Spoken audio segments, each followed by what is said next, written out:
In early 2018, researchers in Rome unveiled a 3D carbon copy of what Jesus looked like, based on measurements of the Shroud of Turin. The Shroud of Turin is a 14-foot linen cloth that is believed to have wrapped the body of Jesus Christ after his crucifixion. The statue is a three-dimensional representation in actual size of the man of the shroud, created following the precise measurements taken from the cloth. Giulio Fanti, a professor of mechanical and thermal measurements and a scholar of the Shroud of Turin, used his own measurements of the impression on the shroud to create the carbon copy. Professor Fanti has studied the shroud for the last 20 years and led the research team that created the 3D model of Jesus. Based off the model, they are able to tell he was nearly 5 feet 11 inches tall, whereas the average height at the time was around 5 feet 5 inches tall. Researchers believe that they finally have the precise image of what Jesus looked like. And based on the marks on the Shroud of Turin, Jesus received a total of at least 600 blows. The sculpture of his tortured body reflects these wounds. Professor Fanti said, "I counted 370 wounds without taking into account the wounds on his sides, which the shroud does not show because it only enveloped the back and the front of the body. We can therefore hypothesize a total of at least 600 blows." Professor Fanti goes on to say, "We have studied for years the image left by the body on the sheet, using the most sophisticated 3D technologies, and the statue is the final result." The University of Padua and Padua Hospital worked in collaboration with sculptor Sergio Rodella to create the life-size image. Now, I read about 20 different articles on this topic, hoping to read about how they made the actual 3D copy itself.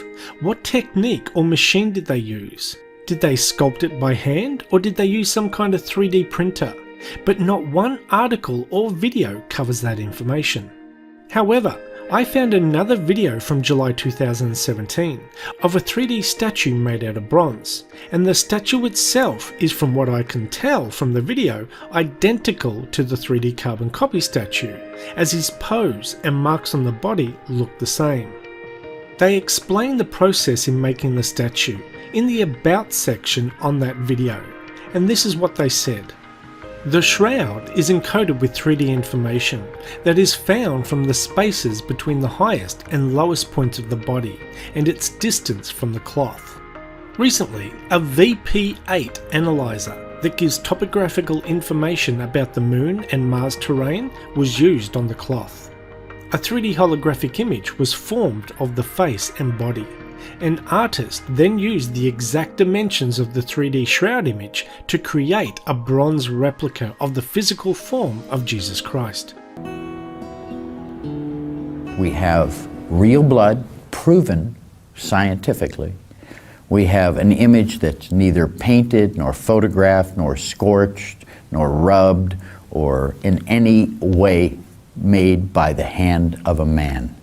The image on the shroud is definitely not manufactured, meaning made intentionally to fool us.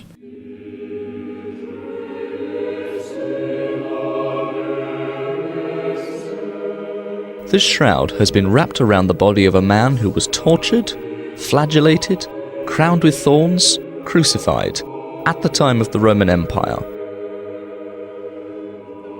All of which corresponds to what the Gospels tell us concerning Jesus.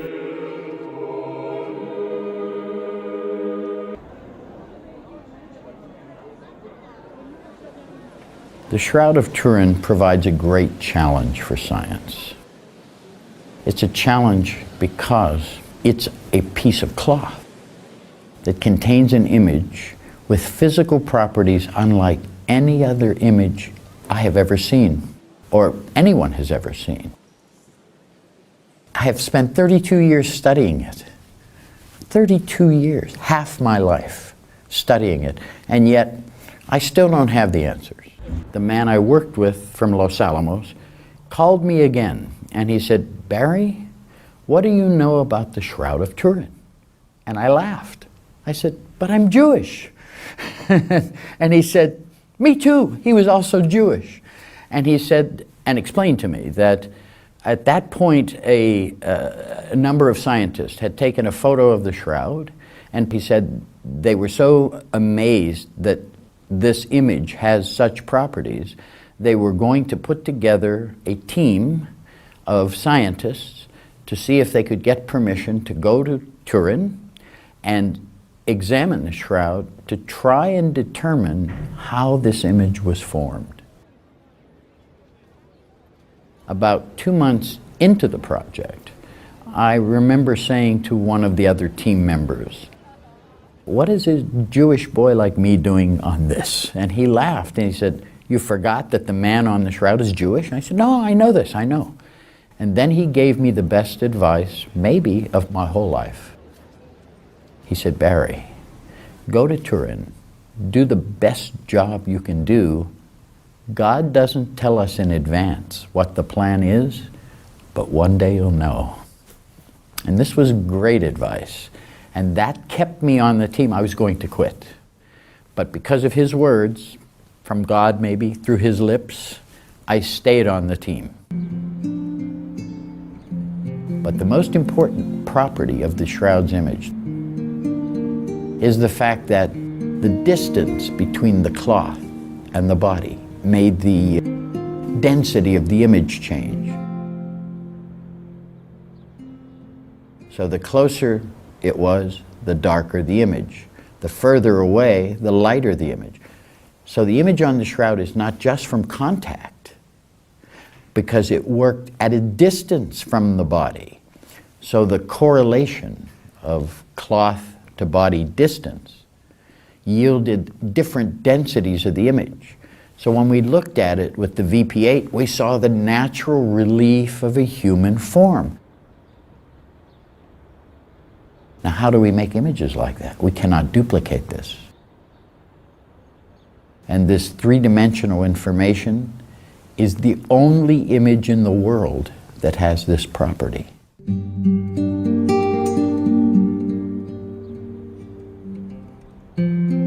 This image imprinted on the shroud was revealed in even more detailed relief in 2005, when it was transformed into a three-dimensional image.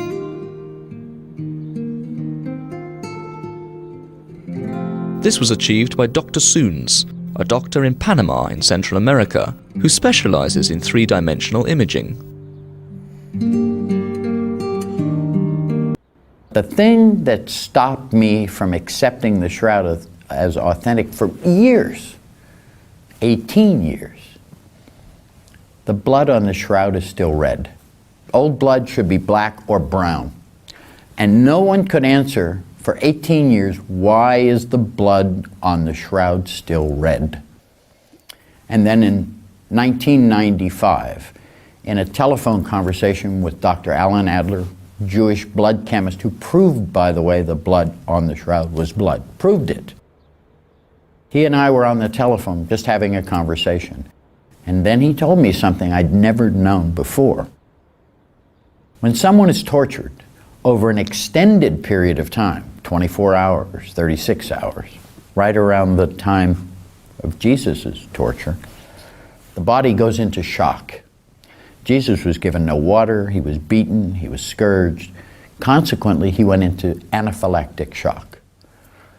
After a period of time in this type of shock, the cell walls of the red blood cells begin to break down.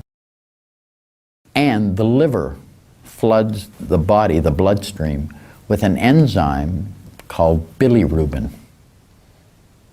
And when that happens, the blood stays red forever. And when I found that out, that was the last piece of the puzzle.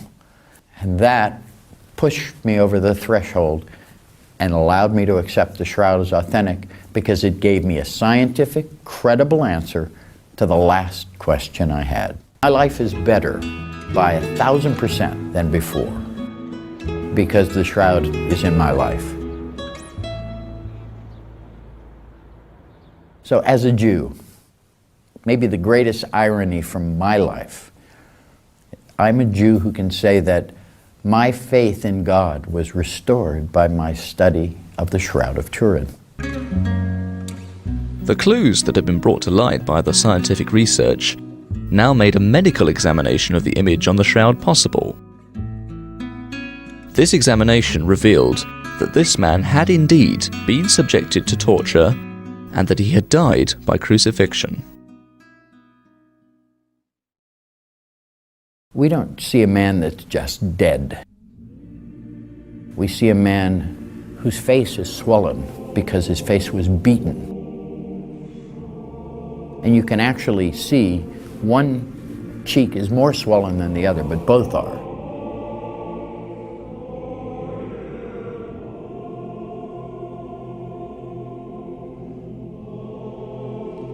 There are scourge marks from a Roman flagrum, which was a whip with 3 leather thongs, and at the end of each was a lead weight that's shaped like a dumbbell the weightlifters use. And his body is covered with these scourge marks, over 120.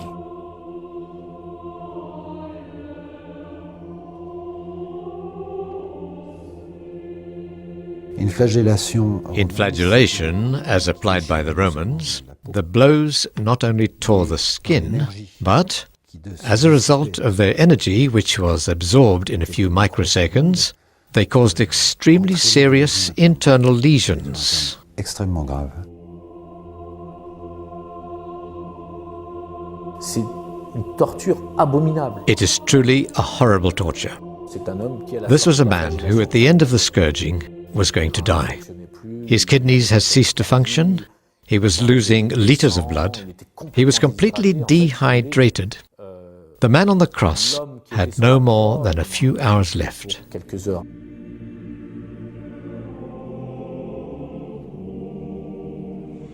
More amazingly, those crucifixion wounds in the hands, the bloodstains on the shroud show crucifixion through the wrist. Because the Romans knew if they crucified in the palm, you could tear it loose. But if they nail you here, and the nail comes here, you can never pull this loose.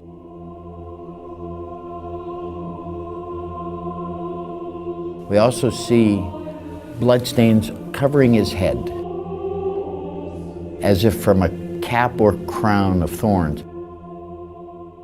But not the beautiful things that the artists show us. Oh, the Roman soldiers were not going to take the time to weave a beautiful crown. They took a bush of thorns and smashed it onto his head, causing bleeding all over his head.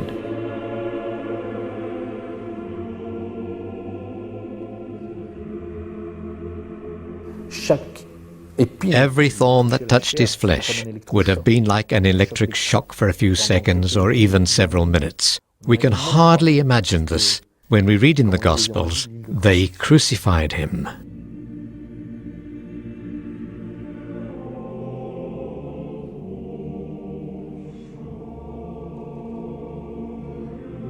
And we see a wound on his side.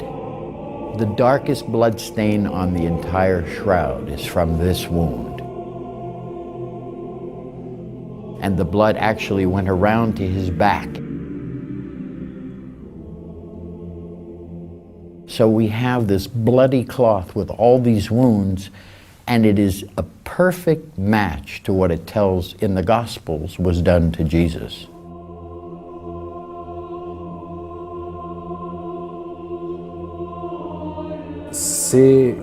This is Jesus. This is his testimony. Here is what I have done for you. Here is what the Gospels say. Here is what I am saying. I confirm them. Here is what I have done.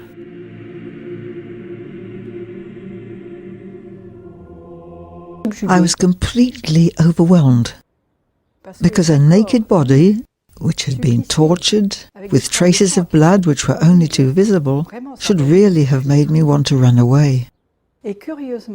But funnily enough, this was not what I saw.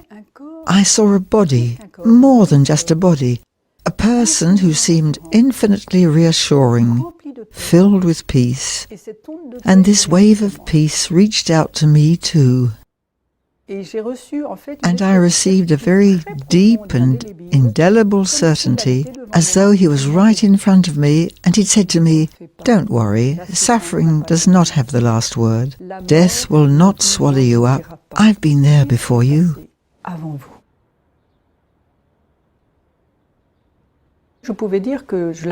I could say that I met him. I could say, like Froissart, he exists, I've met him, this Jesus of 2,000 years ago. I can say that I've seen him face to face. And this wave of peace, I have to say that it's...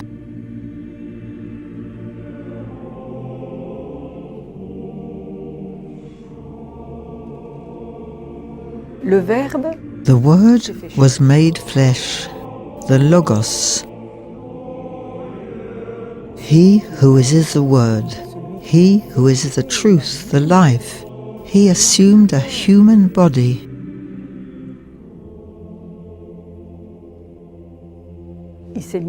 He has placed himself within our reach so that we can reclaim our dignity.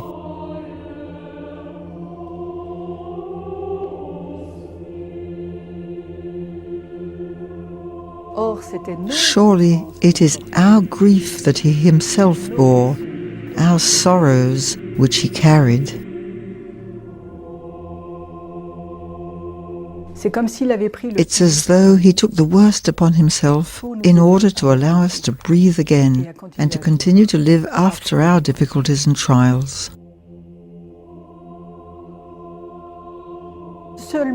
He alone is able to transform our suffering.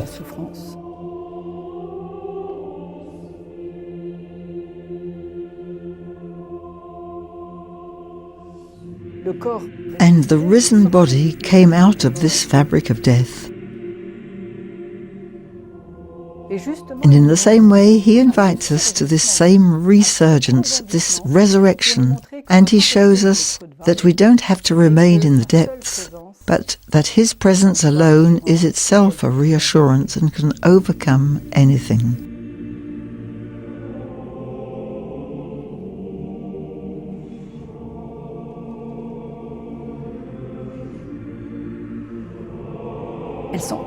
His hands are very beautiful.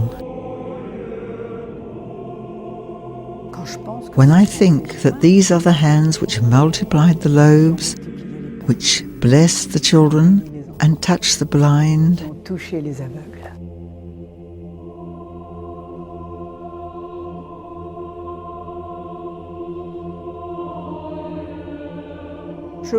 I see a man who is respectful, who is afraid of making me afraid.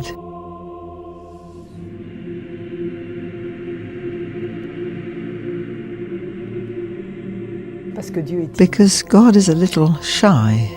He's shy because he's a beggar for our love. Our God, who is all-powerful, who could make the galaxies dance, is poor before me because he is waiting until I am ready to open my door for him.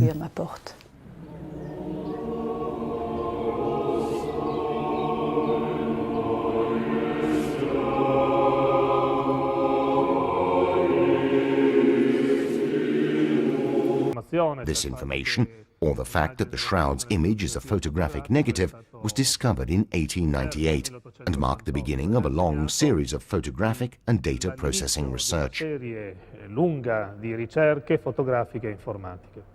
Therefore, the negative was the first step towards discovering another important characteristic, that of its tridimensionality. This means that the variations in luminosity that we can see on the Shroud's image represent the characteristics of the tridimensionality of a face. This concept of tridimensionality had already been aired many years ago in 1902 by Paul Vignon, who was one of the most important and famous experts on the Shroud. However, it was necessary to wait until 1977 to see that when some processing typical of NASA was applied to the Shroud's image, the first three-dimensional images of the face and body appeared.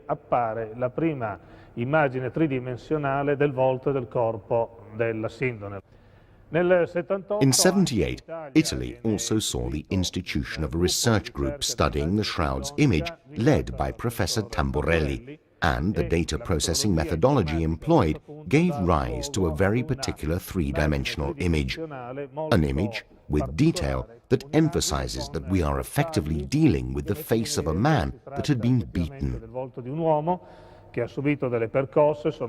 Some marks of torture are visible that correspond to what we read and is said in the Gospels.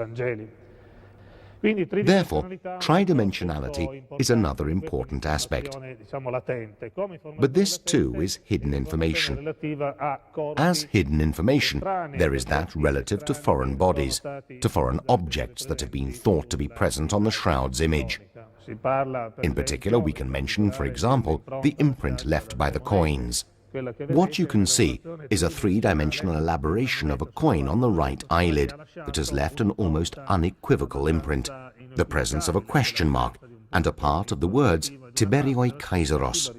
This, therefore, is a coin dating from 30 AD, and this would be a sort of intrinsic dating. Joining up with one of the few people in the world to actually have examined the shroud by hand, he discovered that clue in the cloth, the three-dimensional image. There's something missing, and that's what was the shape of the cloth when the exposure was made. We had to provide that and complete the data set.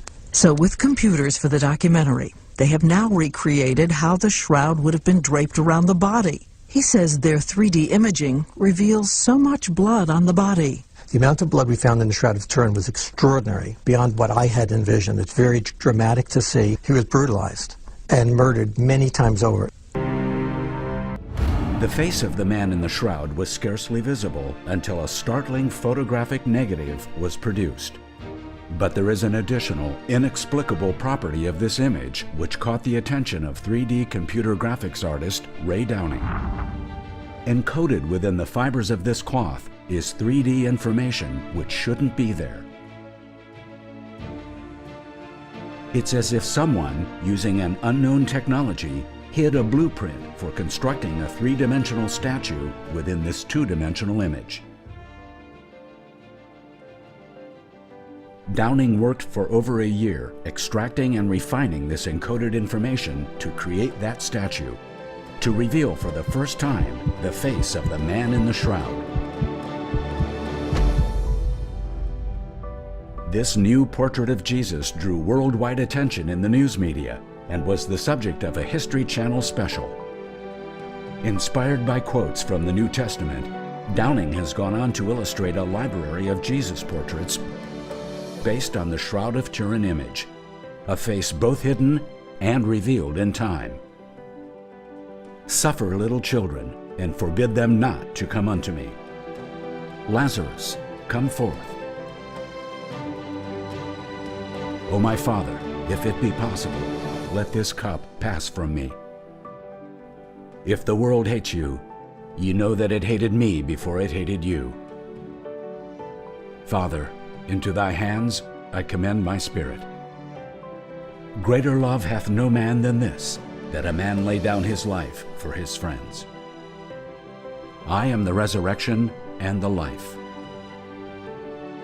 My kingdom is not of this world.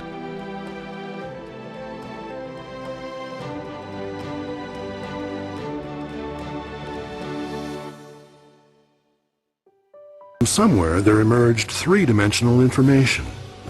To these practical scientists, it was as if they were looking at something from another planet. None of them had ever seen anything like this before. The VP-8 was the catalyst that caused the formation of the STIRP team. They said, we should see if we can figure out how this image was formed. Peter Schumacher was a field engineer for the team that created the VP-8, which was originally designed to analyze images from medical resources and satellites. Nobody in our company had ever even heard of the Shroud of Turin, let alone seen pictures or wanted to look at image analysis of the Shroud of Turin. What the VP-8 analyzer does is plot the light and dark areas of an image onto a 3D grid. The nose has a prominence, the cheeks roll off, the hair has a shape to it and is rounded, The whole image has dimension to it. The shroud is a very unique image, the only one of its kind in the whole world. Nothing else like it. Three-dimensional relief, the front and the back of a whole human being. Only one in the world. No other. There are other striking anomalies as well. For example, it has long been known that in addition to the explicit detail of the body image, there are also other images that were somehow transmitted onto the fabric, specifically the image of flowers. I first noticed the image of flowers on the shroud in 1985. And when I found what they looked like, then I began looking more closely and found that there were large numbers of these. I contacted Professor Avinoam Danin, the world's authority on the flowers of Israel, and took some of our photographs out there. When I handed the photograph that I'd first spotted the flowers on to him without indicating what we'd actually found, he looked at it for about 15 seconds and said, "Those are the flowers of Jerusalem." He immediately knew that this was a unique finding. But once it was discovered that there were other images on the shroud, Dr. Wanger began looking closer and found that there were small coins on each eye. What significance could that possibly have? Dr. Alan Wanger, in his book, The Shroud of Turin, Adventure and Discovery, points out that not only are they there, they present distinct and profound clues as to the date and origin of the image. Father Francis Philus was professor of the theology as well as a scientist who investigated the Shroud of Turin, as well as a photographer. He was working with a group of researchers who were attempting to identify what the projections over the eyes were, thinking they might be coins. And Dr. Philus had enlargement made of the excellent photographs he had of the shroud and noticed a patterning over the right eye. On enlargement of this, he noticed that there were letters which he interpreted as UCAI and something that looked like a shepherd's crook. This is typical of the lepton or the widow's mite struck by Pontius Pilate in the years in 29 AD to 33.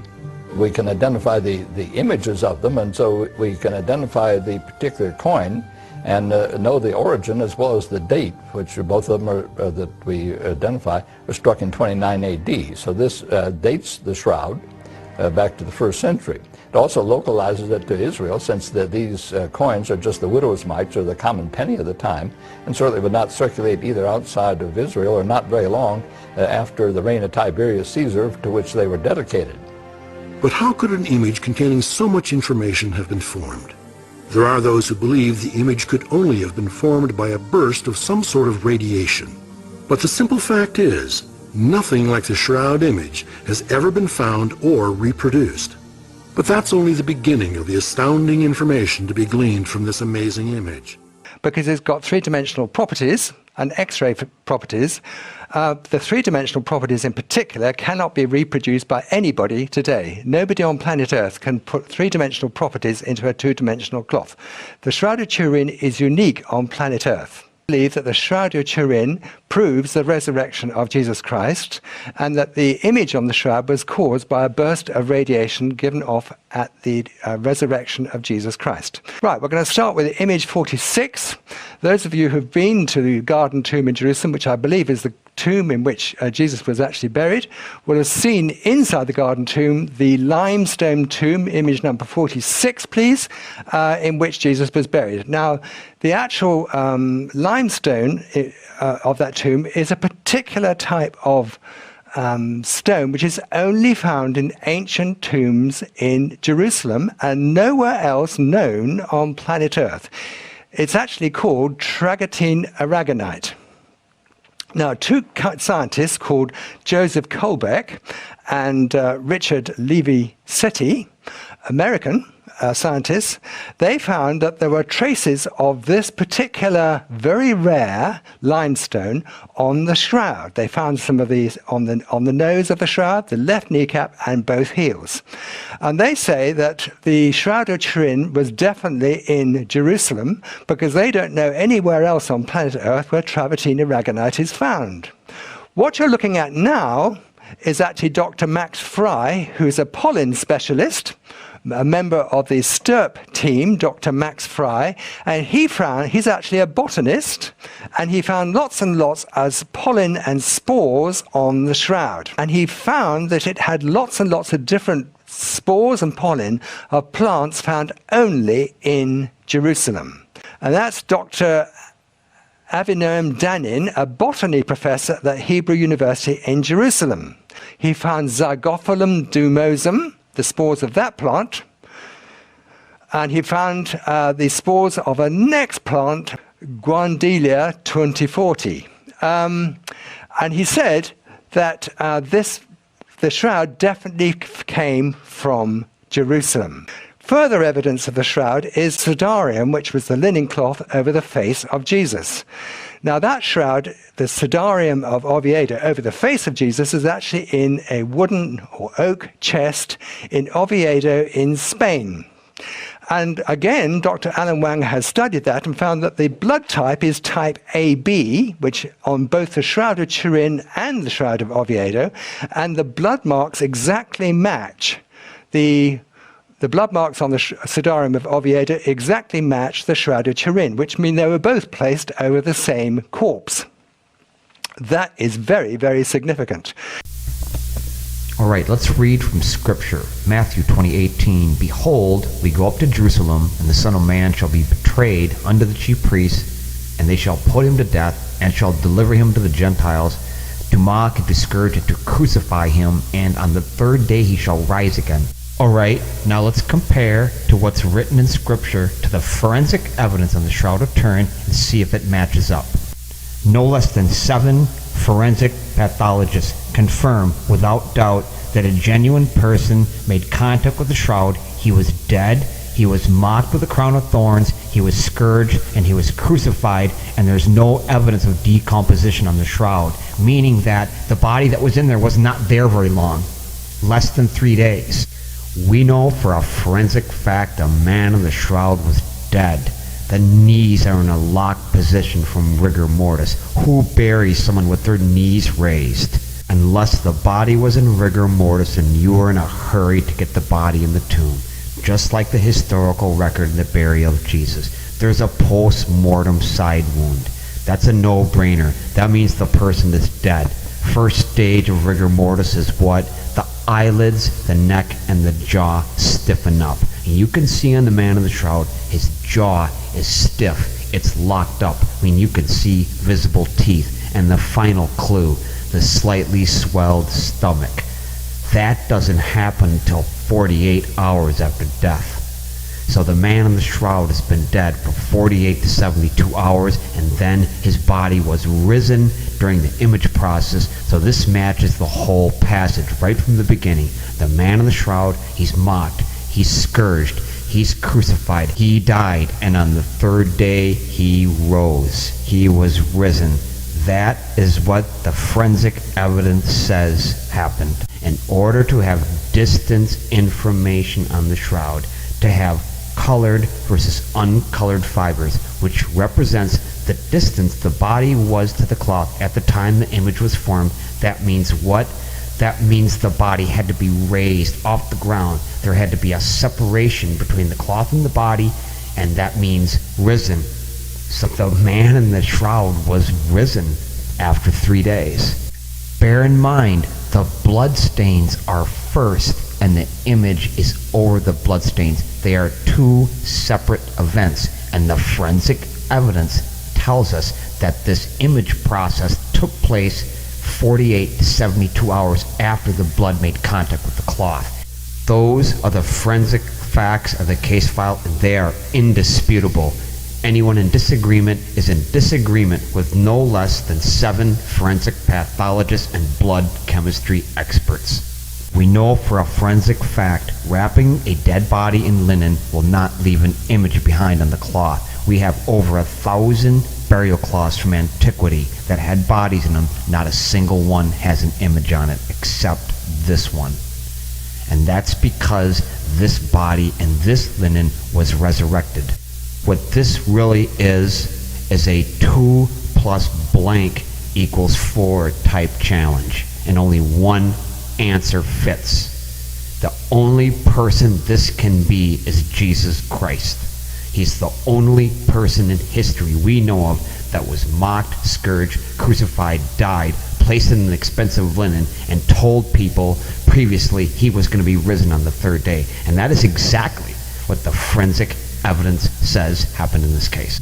Jesus himself said, "This evil generation keeps asking me to show them a miraculous sign, but the only sign I will give to them is the sign of Jonah."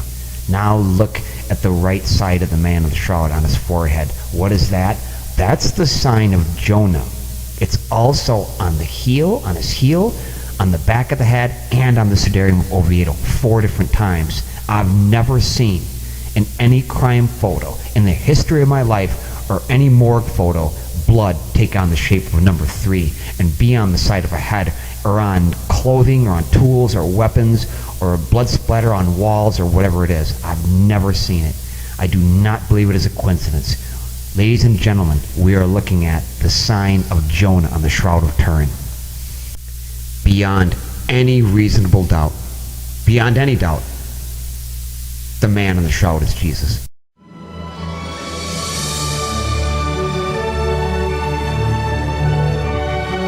The shroud has properties of a photonegative, an X-ray photo, and a hologram, both a transmission hologram and a reflection hologram, but yet is neither. It is not a hologram, it is not an X-ray photo, it is not a photonegative, it is a combination of those 3 things. So the shroud image is what? A photographic X-ray holographic image.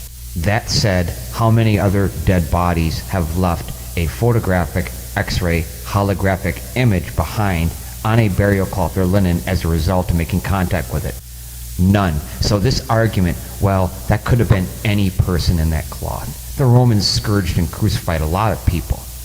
That argument doesn't fly at all. We could take 1 million different dead bodies right now, all scourged, crucified in the exact manner of the man in the shroud. Pour myrrh and aloes over the bodies. Wrap them in every kind of fabric ever known to mankind, and we will never get an image like we see on the Shroud of Turin. So we have established a very important forensic fact. What is that fact? Putting a dead body, wrapping it in linen, will not leave an image like the shroud behind. The only image that you would have would be the bloodstains as a result of body-to-cloth contact. There's not going to be a thin, superficial image over those bloodstains, to say the least. There is only one thing that we know of on this earth that matches all these 4 unique characteristics. What is that? UVB rays in the UV spectrum at a very specific speed matches all of these characteristics, and that is not a coincidence. UV light in the UVB range will cause rapid aging in skin, dehydration, oxidation, meaning a chemical reaction takes place and causes your skin to turn a sepia color, a tan, and it only affects the superficial layers of your skin. Note there is a difference between sunlight and laser light.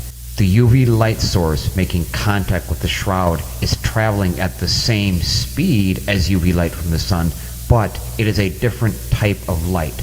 It is light of a single wavelength, which is a fancy way of saying laser light, versus sunlight, which is light photons spread out in all directions. And in fact, it would color all the fibers. It wouldn't leave some fibers colored and others uncolored. So light from the sun is not responsible for the shroud image. Immediately eliminate sunlight and camera obscura as being capable of producing an image like the shroud. There are 200 fibrils in 1 fiber of linen. Only 1 of them has been colored, leaving the other 199 completely untouched. And that is because those linen fibers were exposed to UV light, laser-like light of a single wavelength, made contact with the fiber. It also caused it to become dehydrated, and a chemical reaction took place, causing it to turn a sepia color. And because it's UV light of a very specific speed in the UVB range, it only affected the superficial layers of the fabric. I just described how the Shroud of Turin linen fibrils were colored. Congratulations, you just learned in part, notice I said in part, how the image on the shroud was formed. Alright, let's go a little bit deeper. Is there anything in the human body that emits laser-like light in the UV range? And the answer is yes, there is. Human DNA emits photons of light in each second that passes. It's laser-like light, and it is also what? It is in the UV range. In each second that passes, we emit approximately 100,000 up to 1 million photons of light in every second that passes. We just quoted you a scientific fact that has been observed. That is not wild theory, that is not speculation. So we know it's possible that DNA can emit light. We believe the process is amplified. Now imagine that process amplified as if you brought a multi-wave oscillator up to your body.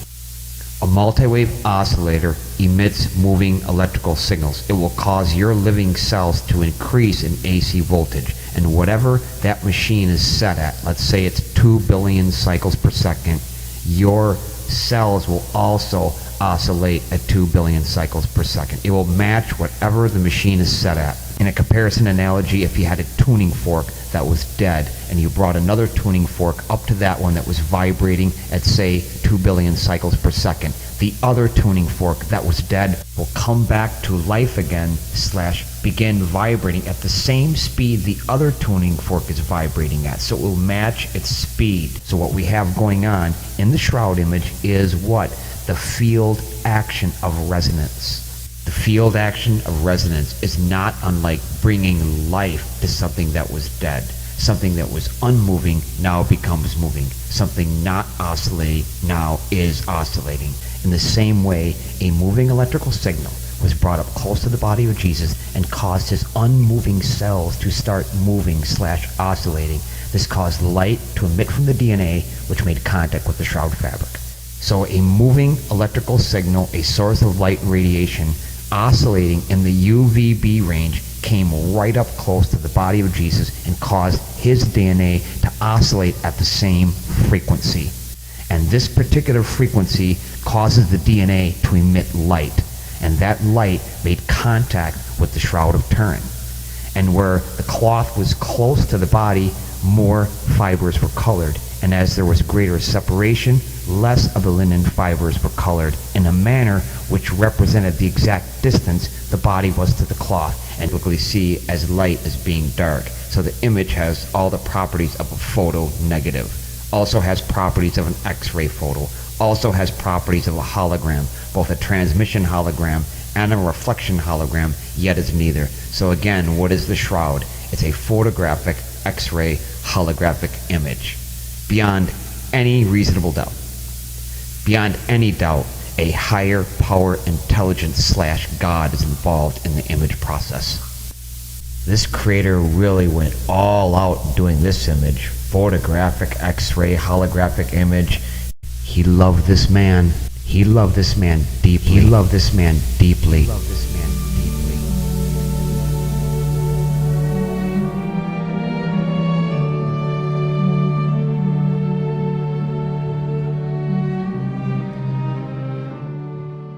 But I just want to go over some final points of the shroud, some unusual aspects of the shroud image. The crown of thorns. Only Jesus was mocked as a king. And what do we see on the Shroud of Turin? 30 puncture wounds around the head from a thistle plant that only grows in Jerusalem. He's scourged and crucified. That's a contradiction. If the Romans scourged people like they did in the Man of the Shroud, that was routine procedure, they would have been nailing dead corpses to crosses.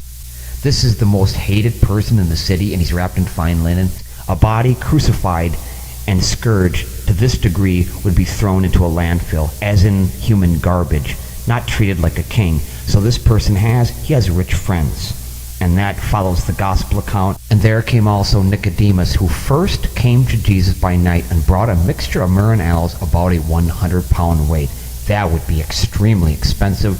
It would never be used on an ordinary criminal. There's evidence of myrrh and aloes on the headcloth in Spain.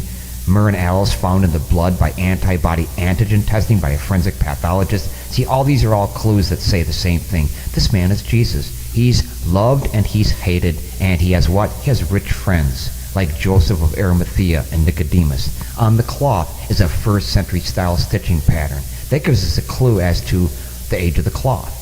The shroud is 8 by 2 cubits, an ancient measuring system. The image goes against how people would perceive that God would do things. When one thinks of the almighty, powerful God, creators of the heavens and the earth, making an image, we think of power. This will be a powerful imprint, as in firm contact with the linen. Yet the shroud is the exact opposite of what one would expect. Look at the 2 black eyes. When you look at the shrouded image, when it's photographed, you can see detail. You can see that his eyes are closed. You can see the swelling more. And the same thing holds true with an X-ray photograph. An X-ray photograph on the film plate is black. It shows the bones as being black, and then the colors are inverted so the physician or doctor can see more detail. The Shroud of Turin image is just like that. When the colors are inverted, you can see the detail. You can really see the swelling. You can see the teeth. You can see that the eyes are closed. But when you look at the image on cloth, it looks like the eyes are open.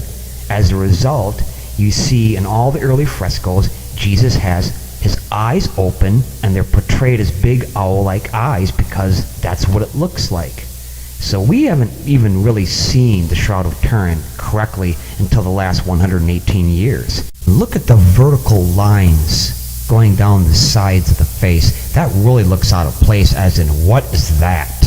That's because the light source that's emitted from the body is coming out in a straight line.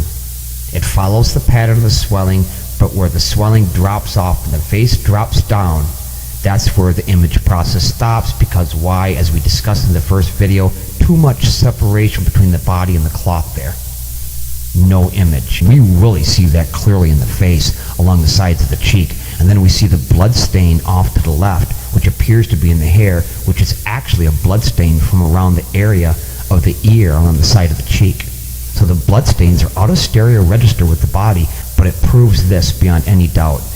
The blood stains are first, the image process is a secondary event. 2 completely separate events, not done at the same time.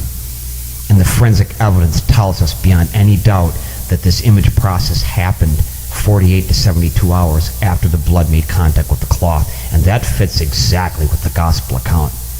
This can only be one person. So the forensic science tells us what? The man in the shroud is Jesus. Not just beyond a reasonable doubt, beyond any doubt. Is 3D information which shouldn't be there. It's as if someone, using an unknown technology, hid a blueprint for constructing a 3-dimensional statue within this 2-dimensional image. Downing worked for over a year, extracting and refining this encoded information to create that statue, to reveal for the first time the face of the man in the shroud. This new portrait of Jesus drew worldwide attention in the news media and was the subject of a History Channel special.